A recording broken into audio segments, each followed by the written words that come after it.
Assalamualaikum warahmatullahi wabarakatuh. Masih di Amus Channel. Kali ini kita akan membahas mata pelajaran Akidah Akhlak kelas 8 MTS, yaitu tentang membiasakan akhlak terpuji, husnudon, tawadhu, tasamuh, dan ta'awun sesuai ketentuan Islam. Yang pertama adalah husnudon. Pengertian dan pentingnya husnudon. Salah satu akhlak terpuji kepada sesama manusia adalah husnudon. Secara bahasa berasal dari bahasa Arab, yaitu husnu yang artinya baik dan zon yang berarti dugaan, sangkaan atau keyakinan. Menurut istilah, husnudon adalah adanya pemikiran yang positif terhadap manusia lain, bahwa setiap manusia itu pasti mempunyai kebaikan yang bermanfaat bagi yang lainnya. Hukum husnudon kepada sesama manusia. Dalam dalil-dalil Al-Quran dan hadis diterangkan beberapa hukum berprasangka atau zon, yaitu dalam Al-Quran surat Al-Hujurat ayat 12. Ya ayyuhalladzina amanu ijtanibu katsirum minadh-dhanni inna ba'dadh-dhanni Hai orang-orang yang beriman, jauhilah kebanyakan dari prasangka. Sesungguhnya sebagian prasangka itu adalah dosa. Kemudian diterangkan dalam sebuah hadis, an Abi Hurairah an Rasulillah sallallahu alaihi wasallam qala husnudzanni min husnil ibadah, riwahu Ibnu Hibban wa Abu Dawud. Dari Abu Hurairah radhiyallahu an, Nabi Muhammad sallallahu alaihi wasallam bersabda, berbaik sangka adalah termasuk kebaikan ibadah. Hadis riwayat Ibnu Hibban dan Abu Dawud. Ada beberapa hukum husnudzon kepada manusia. Yang pertama adalah wajib, yaitu husnudzon kepada Allah Subhanahu wa taala dan para Rasulullah. Kita harus yakin bahwa Allah Maha Pengasih lagi Maha Penyayang.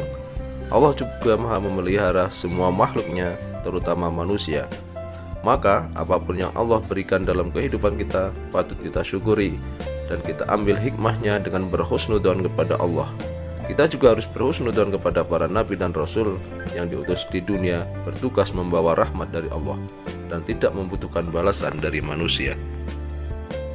Yang kedua adalah mandub atau sunnah, yakni kepada saudara-saudaranya yang seiman, karena sesama muslim itu sama terikat oleh iman dan perjuangan untuk mewujudkan kebaikan melalui ibadah, dakwah, dan amalan soleh lainnya. Yang ketiga adalah jaiz atau mubah kepada sesama manusia pada umumnya, karena pada dasarnya semua manusia itu merasa saling membutuhkan dan mempunyai kebaikan. Contoh-contoh husnudzon kepada sesama manusia. Yang pertama adalah ta'aruf, saling mengenalkan diri untuk membentuk persaudaraan dengan tidak berlaku diskriminatif, karena Allah menciptakan manusia itu untuk saling mengenal. Yang kedua, mau melaksanakan kerjasama, saling membantu dan menolong dengan keyakinan bahwa apa yang dikerjakan itu adalah untuk kepentingan menegakkan kehidupan bersama. Yang ketiga, memberikan kepercayaan kepada sesama manusia pada bidang-bidang atau urusan tertentu, karena setiap manusia itu mempunyai kemampuan dan bakat tertentu. Contoh yang keempat, mau memberikan masukan, saran atau dakwah untuk Islam. Yang kelima, menerima dengan lapang dada masukan dari orang lain, menganggap kritikan dan saran sebagai masukan yang membangun dan meningkatkan kualitas diri. Hikmah husnudzon kepada sesama manusia, yaitu mententramkan hati, memudahkan koordinasi, memberikan dorongan kepada orang lain untuk mengembangkan potensi hidupnya, memberikan kemudahan untuk komunikasi. Bagi seseorang dengan husnudzon itu akan mendapatkan banyak hal tentang kebaikan dari orang lain, antara lain penghargaan, karena husnudzon itu bagian dari wujud pemberian atau kehormatan penghargaan kepada orang lain. Membiasakan diri bersikap husnudzon, yaitu antara lain tidak mudah menerima suatu berita yang tidak jelas sumber kebenarannya, berusaha untuk sering bertemu dengan sesama teman atau anggota masyarakat. Dengan sering bertemu, dapat mengantisipasi munculnya gosip yang sering merusak hubungan persaudaraan. Tawadhu. Pengertian dan pentingnya tawadhu. Tawadhu berasal dari bahasa Arab yang artinya meletakkan. Dalam Kamus Bahasa Besar Indonesia, Tawadhu berarti rendah hati. Yang dimaksud dengan tawadhu adalah sikap dan perbuatan manusia yang menunjukkan adanya kerendahan hati, tidak sombong dan tinggi hati, mudah tersinggung. Gambaran tawadhu disebutkan pada Al-Quran surah ke-25 yaitu Al-Furqan ayat 63. Wa ibadur rahmanil ladzina yamshuna 'alal ardi haunan wa idza khatabahumul jahiluna qalu salama. Dan hamba-hamba Tuhan yang Maha Penyayang itu ialah orang-orang yang berjalan di atas bumi dengan rendah hati, dan apabila orang-orang jahil menyapa mereka, mereka mengucapkan kata-kata yang mengandung keselamatan.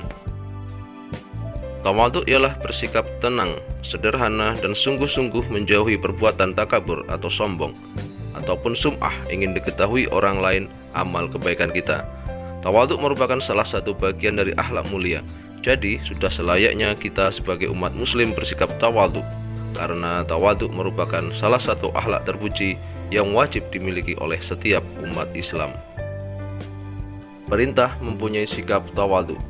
Yang pertama, tawadhu di hadapan kedua orang tua yang ditegaskan pada surat Al-Isra ayat 24. Wakhfid lahuma janahadz dzulli minar rahmati wa qur rabbirhamhuma kama rabbayani shaghira. Dan rendahkanlah dirimu terhadap mereka berdua dengan penuh kesayangan dan ucapkanlah, wahai Tuhanku, kasihilah mereka keduanya sebagaimana mereka berdua telah mendidik aku waktu kecil. Yang kedua, tawadhu terhadap sesama muslim yang ditegaskan pada surah Asy-Syu'ara ayat 215. Wakhfid janahaka limanittaba'aka minal mu'minin. Dan rendahkanlah dirimu terhadap orang-orang yang mengikutimu, yaitu orang-orang yang beriman. Yang ketiga, tawadhu di saat dalam pergaulan sebagaimana disebutkan pada surah Luqman ayat 19. Waqsid fi masyika wahdud min sautika inna ankaral aswati li sautul hamir. Dan sederhanalah kamu dalam berjalan dan lunakkanlah suaramu, sesungguhnya seburuk-buruk suara ialah suara keledai.